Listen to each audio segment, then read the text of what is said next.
everyone. I think this session has already picked all of our brains with a lot of questions. We'll now move on with Sir to talk about the developmental and mental implications of evidence gathering, which will stimulate more questions, I think. And for chairing this session, I would first like to invite Dr. Asim Mehra, Associate Professor of Psychiatry, PJ Chandigarh, to the chair. Thank you, sir.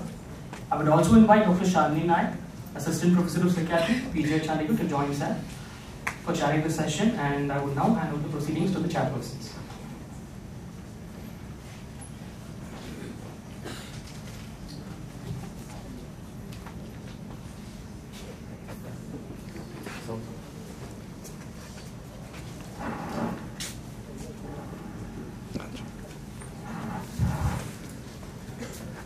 Good afternoon, everyone.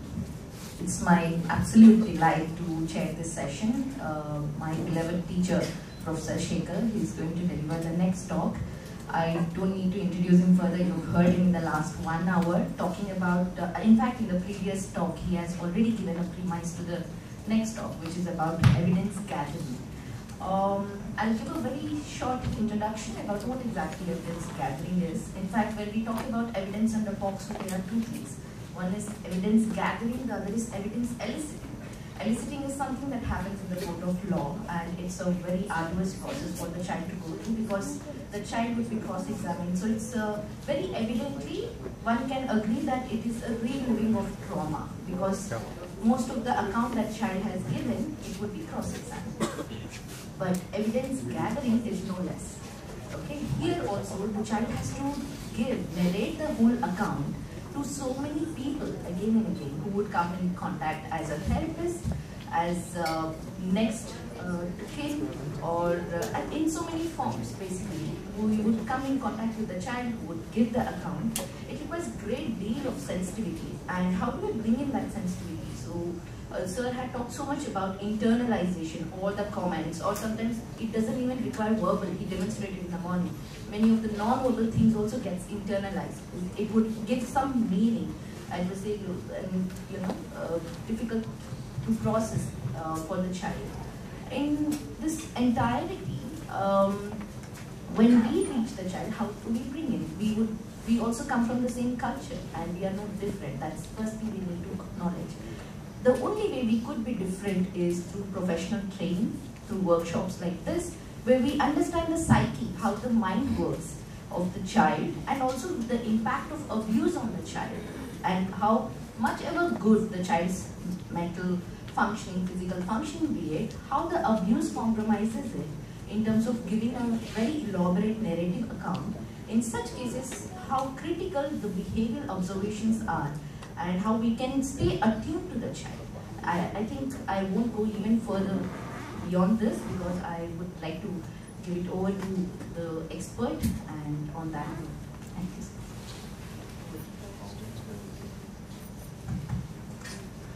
So I come back to the question that you raised about, and this is the adversarial justice system where you have the prosecution, the defense, and the judge. In fact, Justice Mehta, in his retirement speech from the Delhi High Court, said that in the court of law, both parties know what the truth is. It is the judge who's on trial. And if you look at the child victim witness, also to draw your attention, in Sambad Nimhans, Sambad spelled S-A-M-B-A-D, Nimhans, which is our YouTube channel. Please subscribe to it and ask 10 other people to subscribe to it, and God will bless you if you believe in God. I don't, but let's not go there.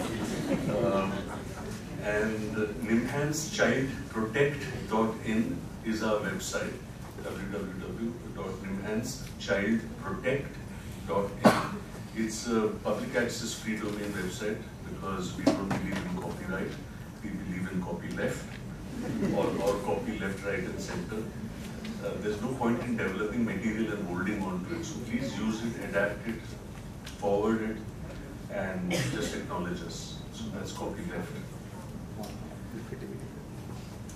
The Sambad Nimhan's YouTube channel has 4 of our episodes with a remarkable institute in South Africa called the Child Witness Institute, Karen Hollerly and Karen Muller, who are running it for many years, they work only with child witnesses, children who have witnessed violence or witnessed, and children who are victim witnesses. And Charlie has raised a very important issue about gathering and eliciting, and there is a kind of difference, and that's what this presentation will show. Now, look at why the adversarial justice system is difficult for children. एक तो ये है कि children are often viewed as unreliable and incompetent. और सत्य तो ये है कि ये adversarial courtroom जो है और ये system जो है, it was never meant to engage with children. If you look at how law started there. Now, even under the POCSO, the judge is supposed to question and interview the child. So the court cannot substantially change the substance of the question posed by the defense. Now, in practice, it is commonly accepted by lawyers that the adversarial model is primarily designed to resolve disputes, not to discover truth. So this is called oral argumentation, which is why you have, FIR 161, 164 charge sheet, charges are framed, direct, cross, argument, so the oral argument. और इसमें फिर credibility का सवाल आता है और and then you expect the child to describe details, क्या हुआ, कैसे हुआ, and sometimes it gets absurd because the defense lawyer will ask कि कौन से रंग के जूते पहने थे उसने, जैसा कि आप पे जब हमला हो रहा है आप सबसे पहले देखेंगे कि अच्छा जूता क्या पहना है, नाइकी का है क्या, और फीते लगे हैं इसमें, It's idiotic, but that's the job of the defense, is to question the credibility of it. But all this, as you can see, causes secondary trauma. And so, if you look at the law, UNICEF study का प्रीति ने जिक्र किया था, the 53%, and I spoke about the Freddie Peets case and Rashida Barse public health litigation.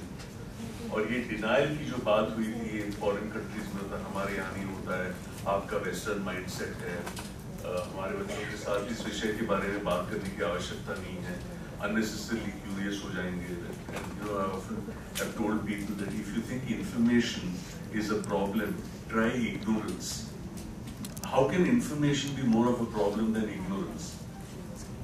And then of course the POCSO Act came.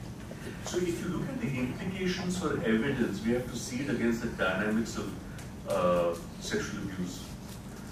And this is where we came to the point that between the stranger and the familiar person, and this whole aspect of grooming and how grooming takes place there. So like I said, not all sexual abuse is forceful or authoritative, though it may be penetrative in nature, but it involves a grooming process with a known person. How many people here have seen the video Komal? Do you mind seeing it again, or? So I won't go into this because Preeti has already referred to some of the differences between non-contact and contact between non-genital, genital, in genital between penetrative, non-penetrative, and in penetrative, assaultative and non-assaultative. So there's a whole range here that.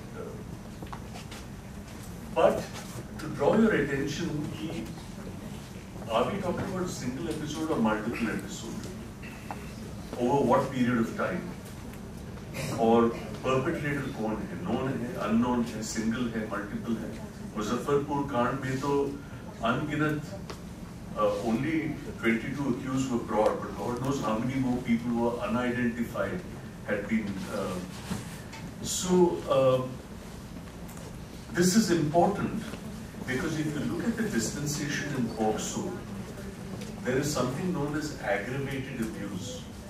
And a person who is in charge of the children, like Rajesh Thakur was in the Muzaffarpur case, you are supposed to be looking after the safety and well-being of these children, instead of which not only are you abusing them, you are getting multiple other people to abuse them. It's aggravated abuse.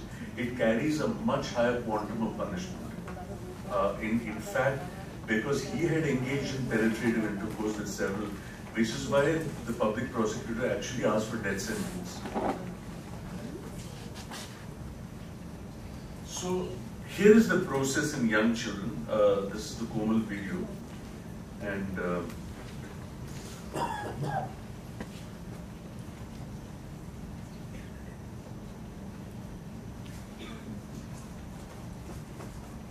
आइए sir जी, आपका जादू चाहिए होगा.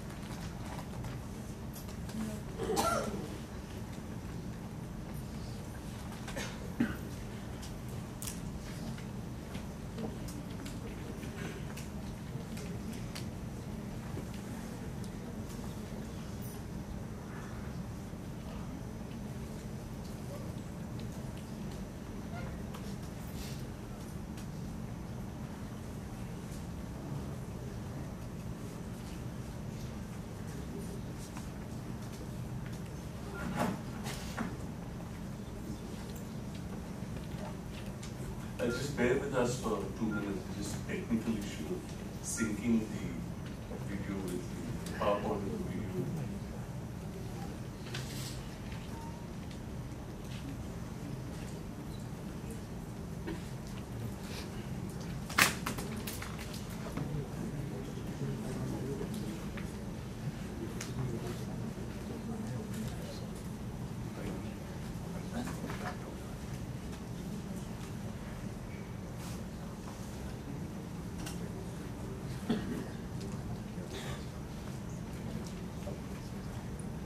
This will be important to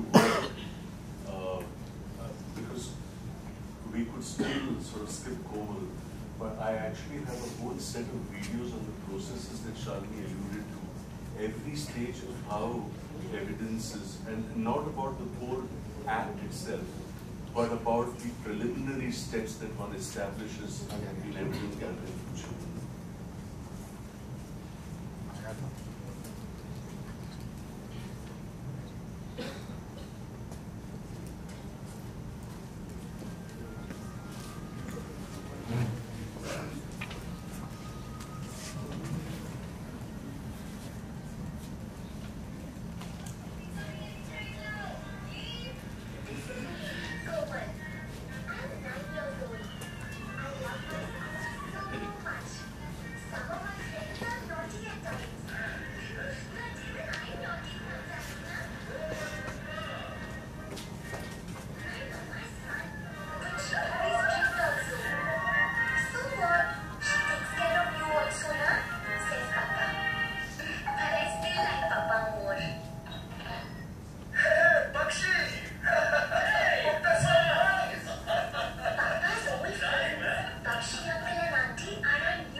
So you see what's happening here.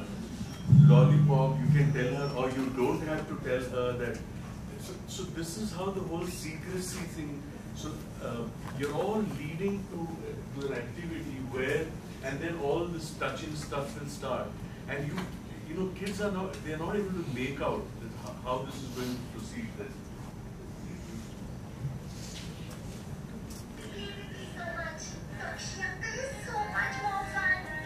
Where is my little doll?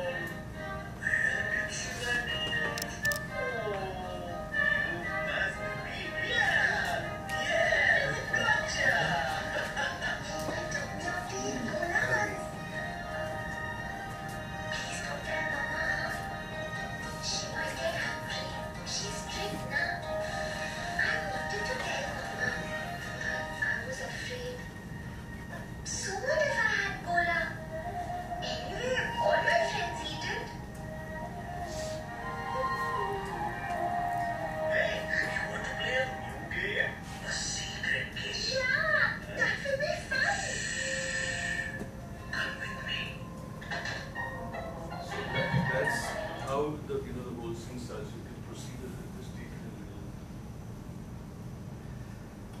So I'm skipping the stuff that happens in the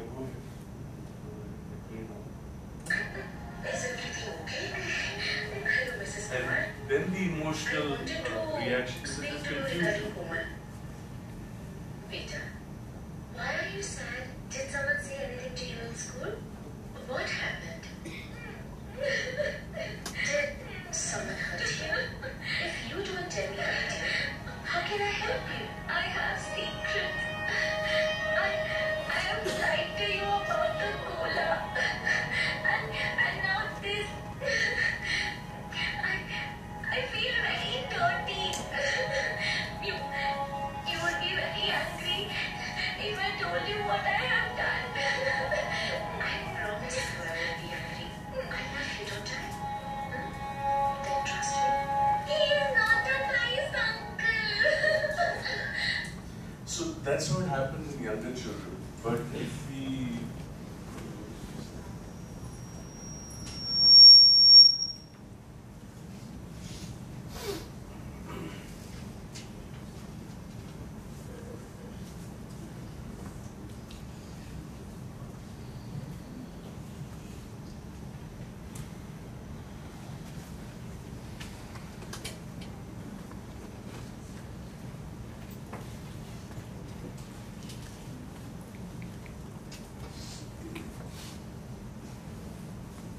technology, I tell you.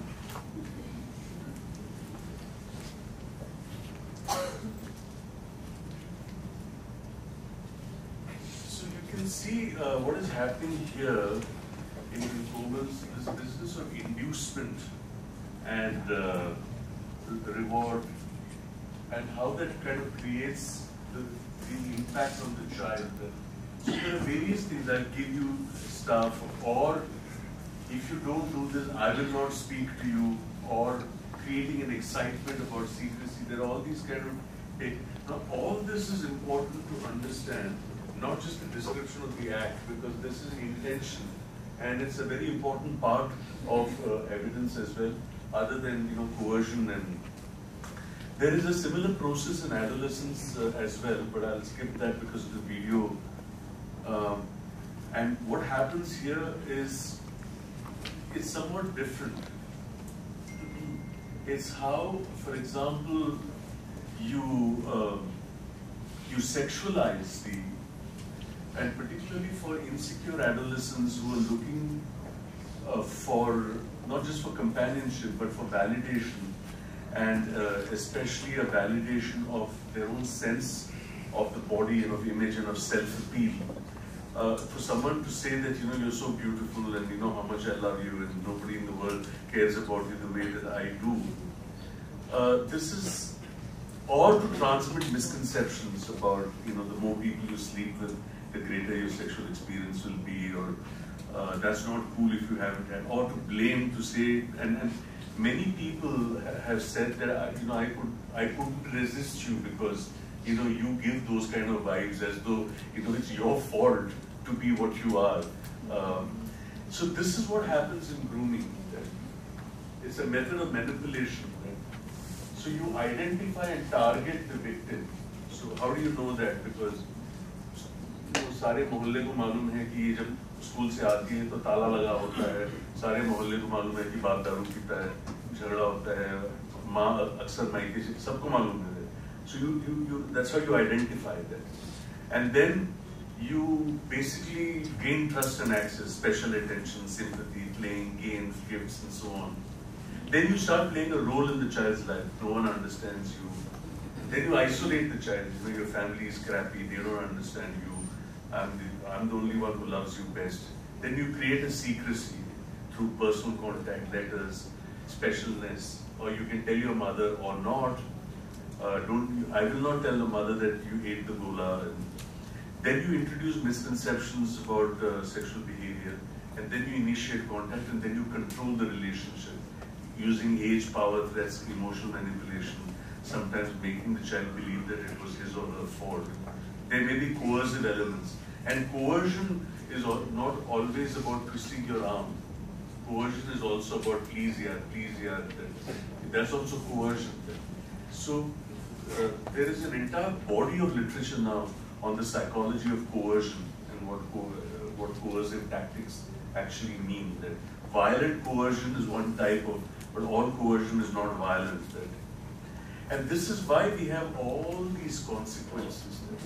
So if you go back and and recollect what Preeti presented about the indicators, emotional abuse case, physical abuse case, sexual abuse case, if you remember the indicators, then how do we figure out our index of suspicion that we may be dealing with some emotional behavioral consequence? So a child actually comes with scholastic performance or school refusal.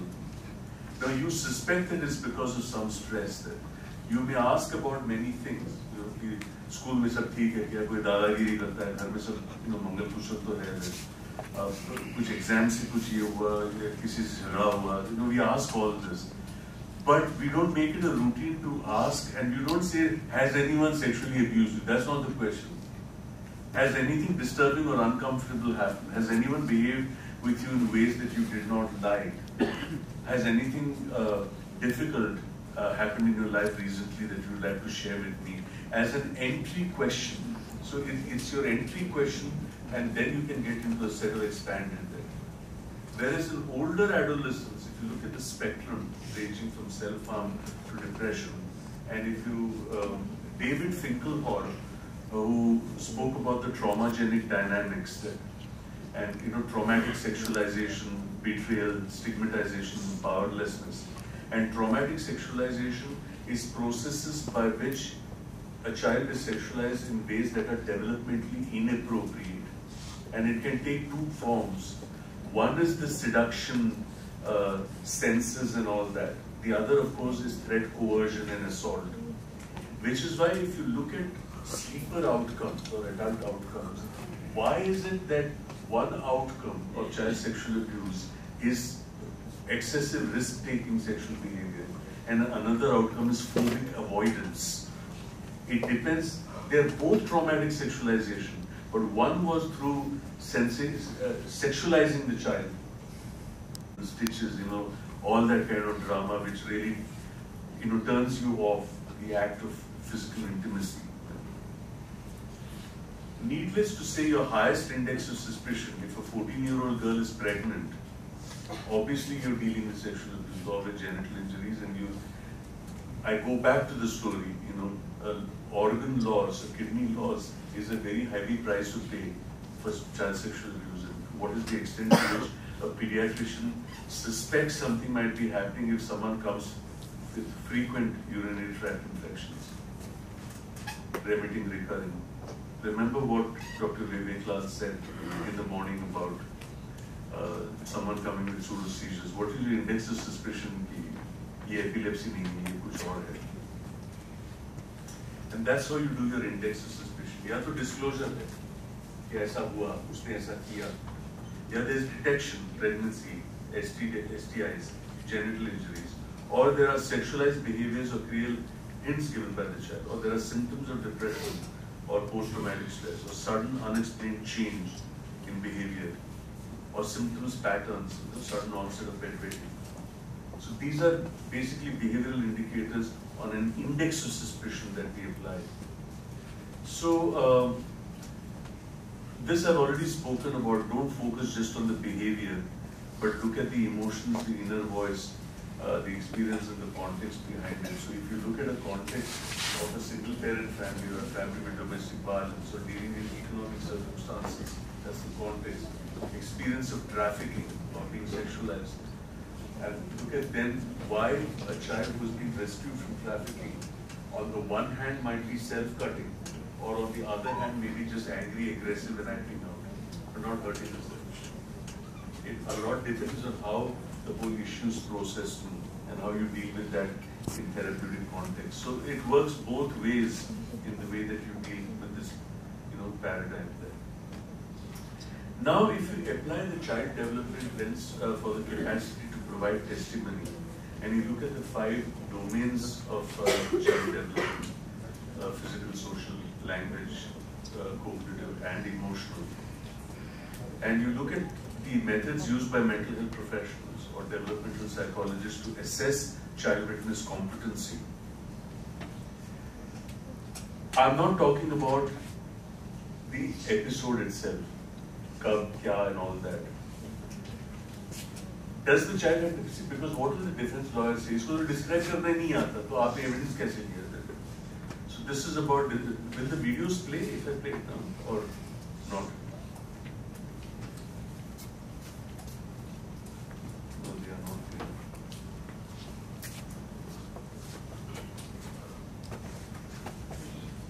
इसके बाद सिर्फ videos हैं, तो they're all short videos. They're just 1 minute to 3 minutes each. Are they all available at your YouTube? They're all available. They're there.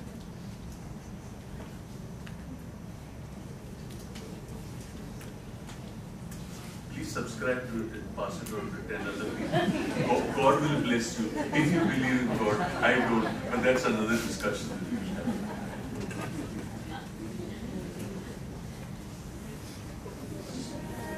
ये वाला।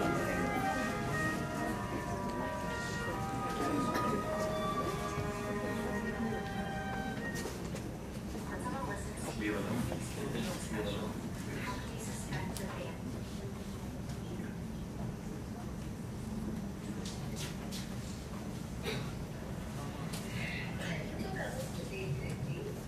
I have another surprise game for you today. Wow, another game?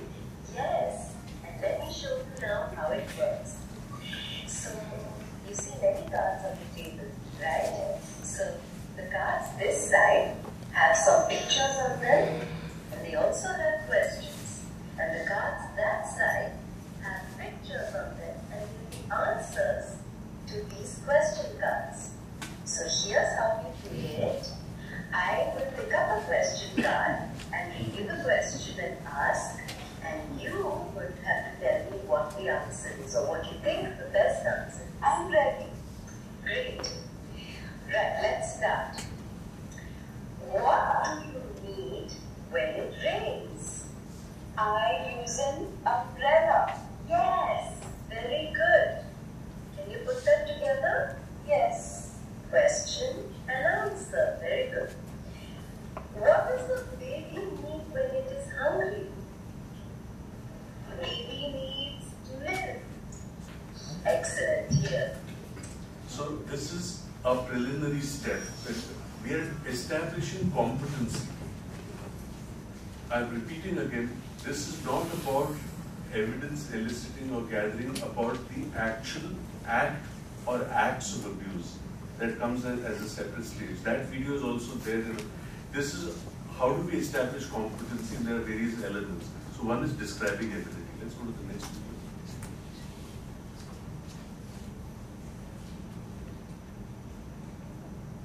The second is how do you test for cognitive abilities? And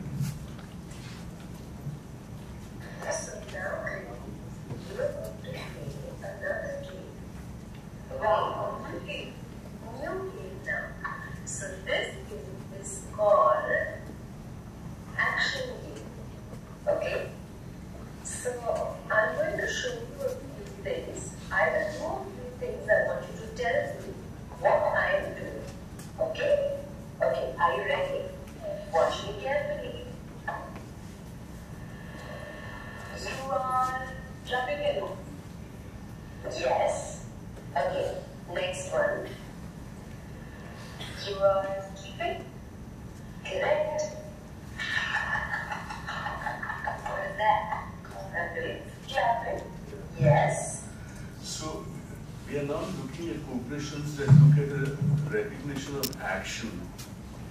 Because what the defense will say is, how can we believe that the child is able to describe कि ऐसा हुआ फिर ऐसा हुआ, because the child doesn't even know how to, doesn't have the ability to. But we have shown by asking open-ended, none of these are leading questions, that the child has the competency.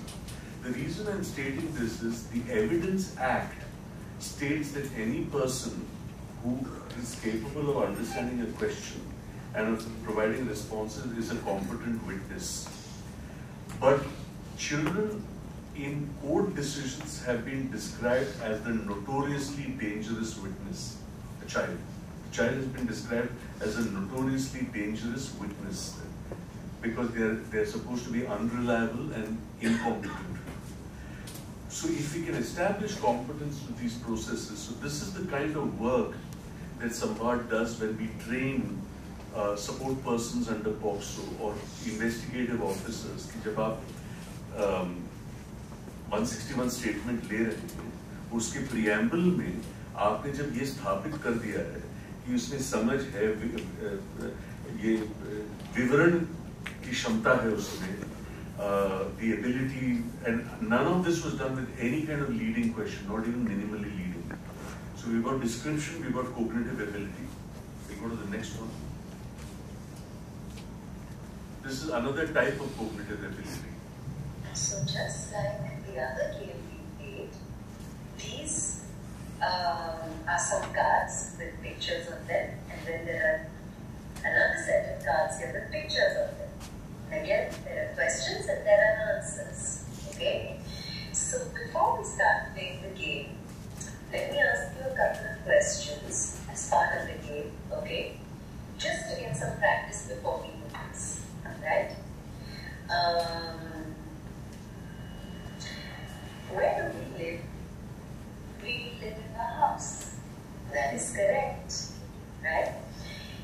In your house, there are many different places, right? What are some of the places in the house?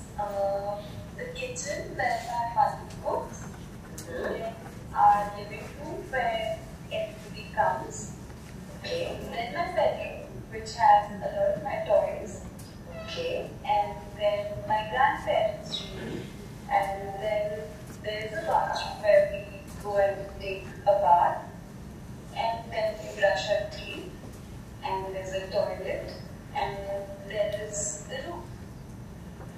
Okay. Very good. So now I know all the spaces you have in your house. When you go out of the house with mommy, with daddy, and so on. So we are looking at topographical memory here. And the reason I'm stating this is that if you look at the Evidence Act on the one hand and child development on the other, the minimum age of a child to be able to provide competent evidence should be at least 2.5 to 3 years of age. An 18-month-old child cannot provide you evidence. You will have to rely on confession or eyewitness or other medical evidence. An 18-month-old child will not be able to give you a...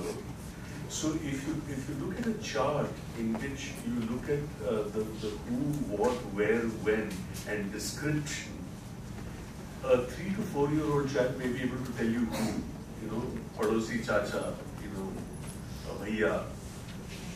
The what is Mara, Dakela, Chatti Utara, the what. Where is topographical, घर के अंदर ये. When becomes difficult, and the moment the defense lawyer says कि 19th March के 12:43 15 में क्या हुआ, obviously child is not going to. And this is how the defense lawyers confuse children. So, and the descriptive memory then becomes, whereas when we establish that the child is aware of spaces, then the idea that the child is able to say that this is where it happened, because they'll confuse कि पहले आपने कहा कि इस जगह हुआ, अब आप कह रहे हैं कि यहाँ हुआ, इसका मतलब, in the argument that's what they say, that the witnesses cannot be believed and ask for an acquittal there. So that's why we look at topographical memory. We go to the next one.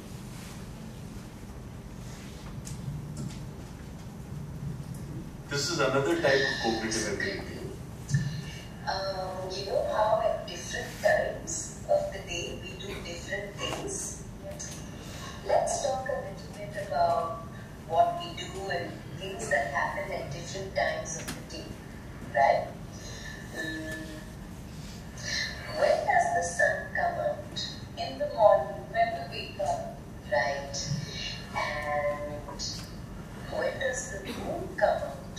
at night, when we go to bed, So they come out at different So we times. are trying to establish basically temporal memory now. which is time related to kind of establish that the child has the ability to. So it goes on like that. Just go to the next one. All these are available on our YouTube channel. And then there's another type of cognitive ability which looks at. So, what we see on these cards, a lot of animals, correct? So, what I'd like you to do now is see if you can see more than one picture of the same animal. So, for example, what is this animal? Elephant. Do you see another elephant like that? Yes. So we are looking at similarities and differences here. These are all tasks that establish the competence of a child. Go to the next one.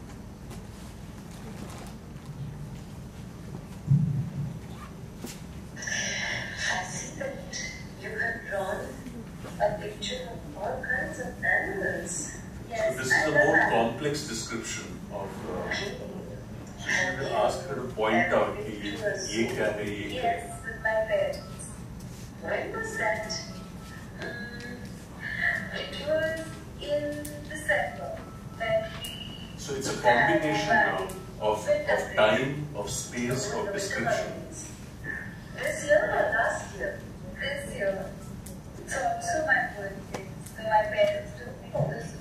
This technique is called scaffolding. That is, we provide anchor points, birthday, some major event that took place, and then work around that anchor point to allow for the description to emerge. Let's go back to the PowerPoint. So I won't go through all the videos, and I will just have you.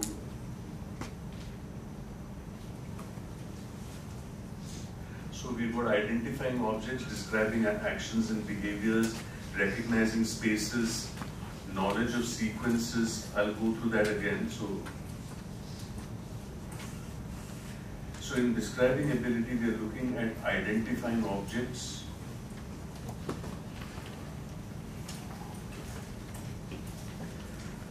describing actions and behavior,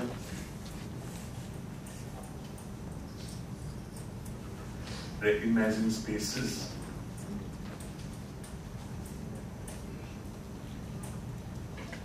knowledge of sequences, identifying similarities and differences, memory, identifying body parts, again important when it comes to actually what took place, truth and lies. So in order to give evidence, so this business of retrieval of details, the where, when, how, by whom, communicate, describe the physical mechanics, identifying the alleged perpetrator, provide facts, and be in an emotional state. This is how we establish it. So you can see that in the process of the whole evidence sequence, this is the kind of stuff that we engage in. And of course, to assess the mental and emotional state. So if you look at core competencies and their relevance to child witness testimony, going by all the stuff that I said, identifying common objects is indicative of basic cognitive ability. If you look at recognizing spaces, it's required for the child's narrative on the details regarding the place of abuse. So this is how we actually relate the core competencies and their relevance to child witness testimony. तो हमारी recommendation यही है कि at a minimum the child has to be about 3.5 years of age to even attempt taking a statement. Even then, some children will have language delays or intellectual disability. हो तो even those above 3 years we have to understand. So narration is a function not only of speech and language but also of social and cognitive skills, and which is why POCSO in the guidelines makes the facility for a mental health professional to assist, to use play and other methods to elicit narratives from young children. Muzaffarpur में भी hearing or speech disabled जो बच्चे थे, उनसे, but they were not intellectually disabled. Some of them were blind, and we took evidence from it. And that 150-page report also contained those pictures and our description of how we actually elicited it. it's a different matter that they were not called to give evidence. तो यही मैं बात कह रहा था that to what extent in our PG course are we taught to be expert witnesses कि court में हम किस तरह की, how do we assess child witness competency, how do we provide the court with reports on the capacity for testimony, the ability to provide information on development, accommodations that a child would require, and how do you act as a support person. So संवाद से ही मुजफ्फरपुर में not myself and my project lead Sheila Ramaswamy, but someone else basically was a support person from Samvad. So there are all these roles that, तो forensic interviewing में इसी तरीके से हम करते हैं, the whole sequence that one needs to keep in mind. So ये कुछ विचार थे that I wanted to share with you. I registered your question and I'll certainly come to that. So, basically there's a lot more to all that I'm sharing with you is a summation of thoughts and experiences and reading and struggles that I have gone through, not for a very long time, just about 35, 36 years.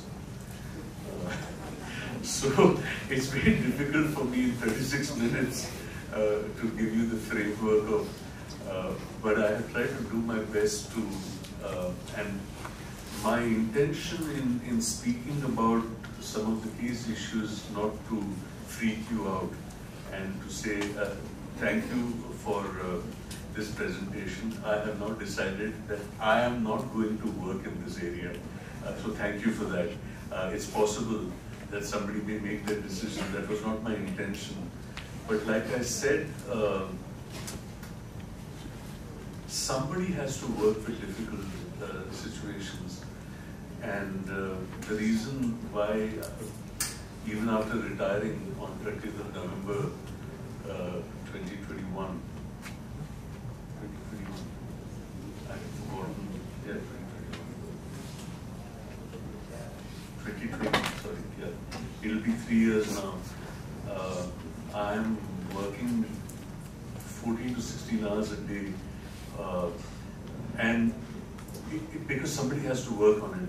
And I'm going to end with that and spend some time. We may shoot a little bit over time. I know that in PGI, if breakfast was what they serve, can you imagine what lunch will be like? I think it'll be fabulous. Fabulous and oily. Yeah. All the good things in life are either immoral, illegal, or fattening. Is that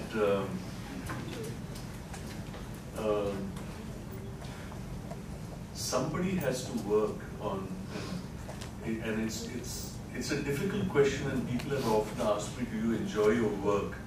And sometimes I don't know what to say, बड़ा मस्त case देखा यार, suicide का, मजा आ गया, क्या depression का case देखा है, the truth is there are days in which I have felt like going home, digging a hole and crawling into it.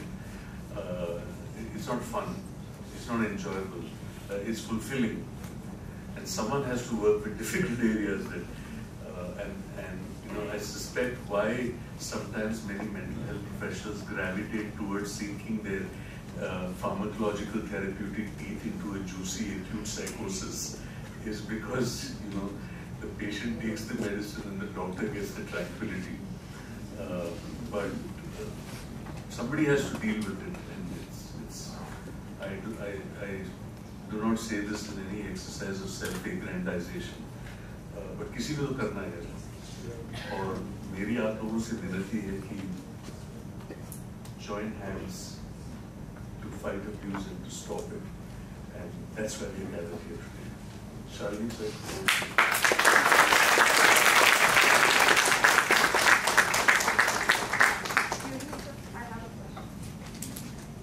Number 2. Ma'am. अच्छा compete कर रहे हैं आप लोग. The lead. My name is Arti Burden. I'm a school counselor. I want to ask ask you, when you talk about, when you were talking about the abilities, the cognitive abilities, Dr. Seshadri, is this where you're talking about once the reporting has been done, the victim has been recognized, and then establishing these abilities till the time the the process goes on? Are we talking establishing those abilities then, or before, or when? Like it occurs at every stage. For example, there is a suspicion. Just to give you an idea, what the mandatory reporting clause in POCSO says is, even if you suspect that abuse is taking place, the law does not state that you have to mandatorily report when you know. The law states that even if you suspect, you're supposed to report. So somebody suspects, okay, they are not reported, FIR is not lodged. वो कहते हैं कि हमें घबराहट हो रही है, पता नहीं कुछ कह रही है, हमें लगता है कि, and you have to establish. Or the court actually sends, so case is filed, case is established, FIR हो चुका है. One set of direct cross is over, and then there is, some argument, and the judge says, listen, no, but I have to establish competency. So we may get an order from the court saying, we would like you to give your opinion on this child's competency. So it occurs at various levels or it occurs at a time where a child has come to me with dissociation or school refusal, and the child discloses, parents acknowledge, they are quite okay with mandatory reporting, but I want to do proper documentation so that when I go as an expert witness, my documentation is very clear, particularly when my cross-examination starts, that I have not asked any leading questions. And what I'm presenting to you is on the basis of a scientifically established procedure. So what we are trying to do, ma'am, is we are trying to standardize all these and institutionalize them in the way that that's what we are trying to do.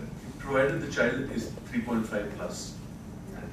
I'll come back to you, ma'am. I'll come back to the two of you and you as well. There are a couple of questions there. Yeah. Good afternoon, sir. My name is Hansika. I'm pursuing BA Honours in Psychology and Counseling.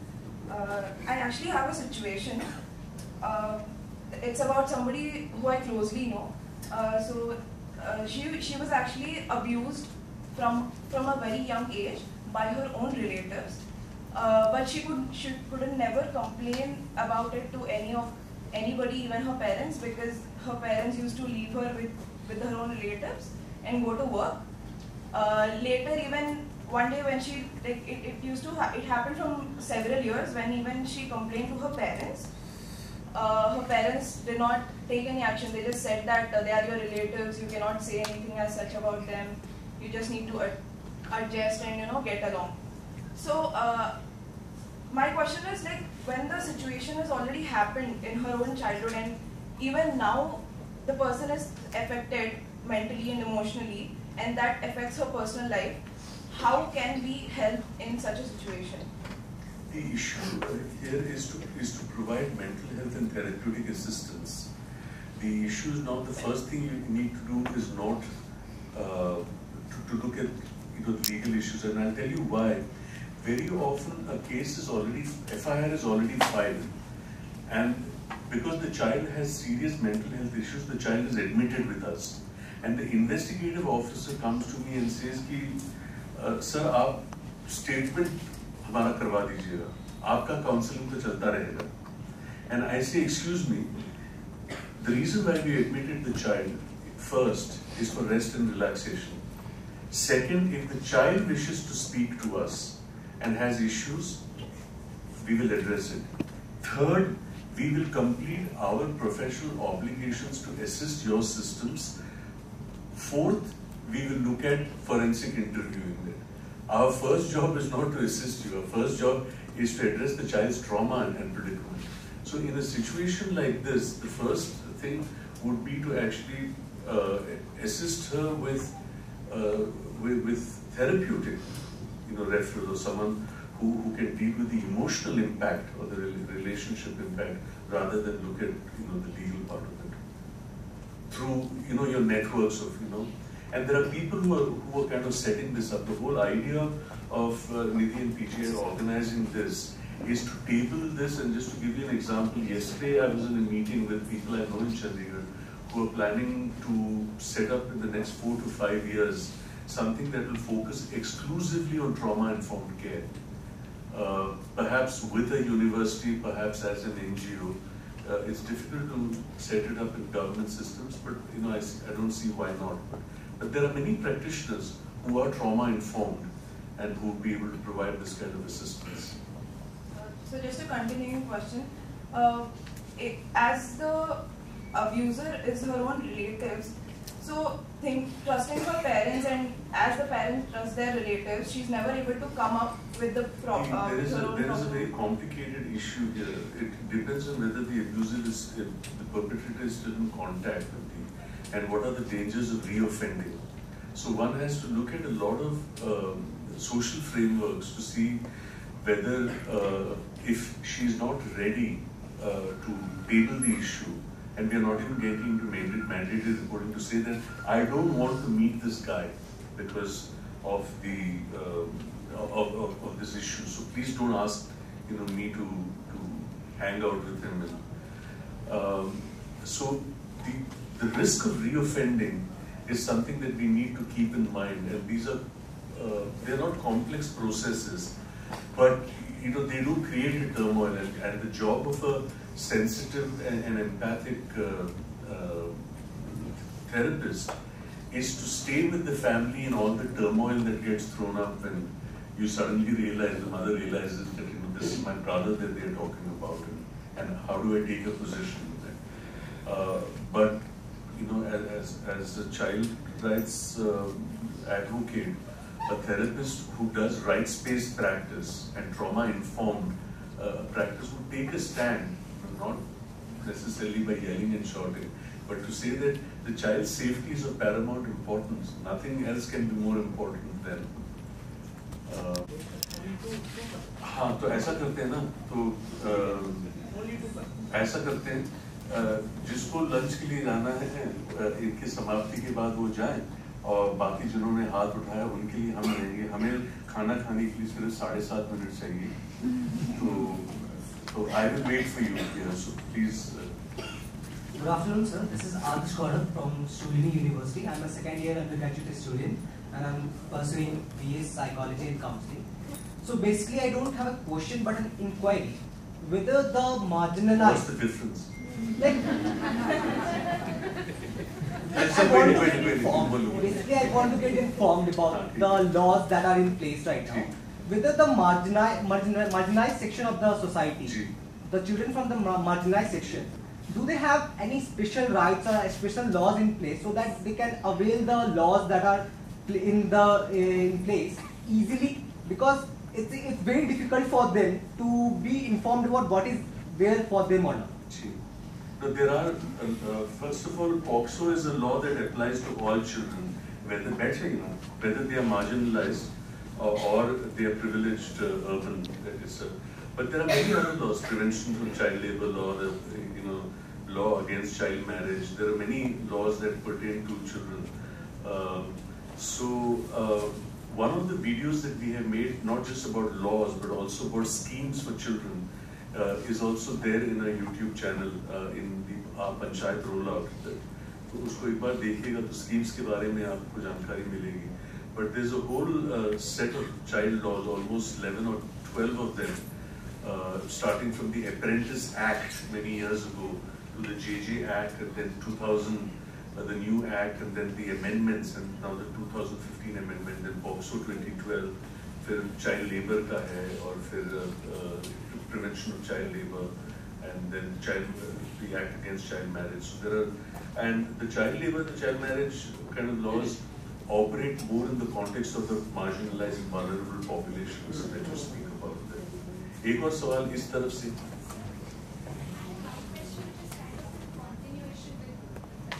तो 1.5 सवाल आप वो allow करेंगे तो हाँ आप mic ले लीजिए, आप कंटिन्यूएशन का बोल दीजिए.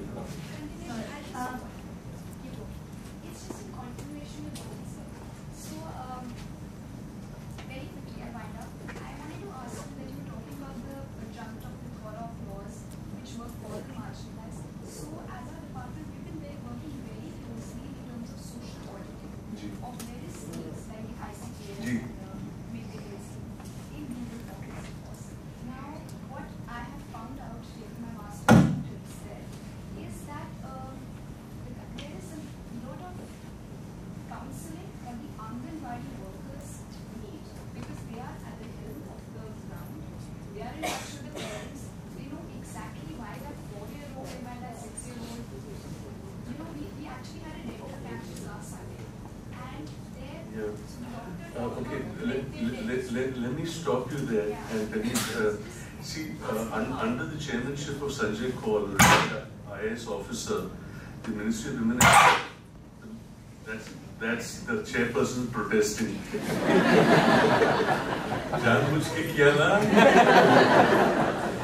The Ministry of Women and Child Development have released a document on early childhood care and education, ECD, which refers to this issue. But I'll tell you what the irony here is, that the most unsupported and untrained person is expected to do the most complicated work. You guys can sit in your clinics and do all this sophisticated work, but you expect the Anganwadi worker to pick up abuse, to pick up exploitation, to pick up the... So this is the irony of the system. But we have addressed this by kind of empire. So there's a lot of activism going on as far as upping the status of the Anganwadi is concerned, because we're talking about, like I said, the biggest welfare program in the whole world.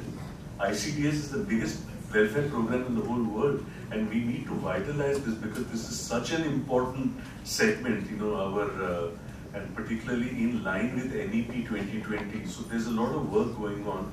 I can send you the link of the MOWCD report on early childhood. Yeah, last question. Without taking much of your time, thank you, sir. Very important information. And my question is regarding those cognitive abilities in continuation to her question. Rest of the part is already covered. So I just want to know these cognitive abilities, these are really very important, undoubtedly. But do you think this is apart from this, it is also applicable for each and every child who reaches that age, who can grab those abilities? So, is there any way out that this can be incorporated in the sex education curriculum? कर दिया. Oh, संवाद website में जाइएगा, और we have used principles of child development. So for younger children as well as children with disability, how a lot of these skills have been. So if you go to the section on interventions in Nimhan's childprotect.in, and you go to the 0 to 6 and to the 7 to 12 and 13 to 18, you will find all our materials ready to use on the field based on these principles. That's great, sir, because I am active into awareness things and also dealing with cases, and I found this gap. नहीं, हमारी materials so है वहाँ, I can pick from there and I can also. No, please copy that. Thank you so much. I'll wait. I think also with life skills training, one can incorporate whatever perhaps we are also would like to. Our life skill manuals are also there, both on social emotional skills as well as on gender and sexuality. So. Yes. I know there are more questions and comments, but in the interest of time, I think we'll have to close the session here. Thank you for the captivating talk, sir. We could listen to you for 2 hours. I think you are a walking encyclopedia of family matters, so we can have days together now. But yeah, we got to end the session. So on that note, thank you. There is lunch following this, but there is a small ceremony following that. You all can leave for lunch.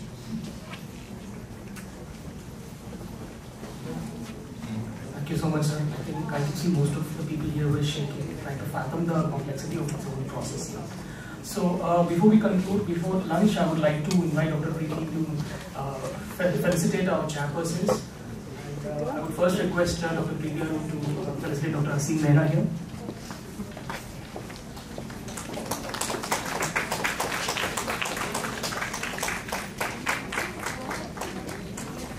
I once again request Dr. Preeti to felicitate Dr. Shalini.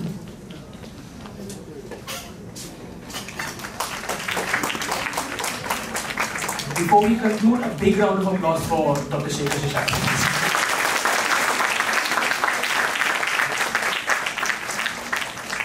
So we formally break for lunch. So I hope all of you could join at least by 1:55 so we can move on to the next session of the panel discussion.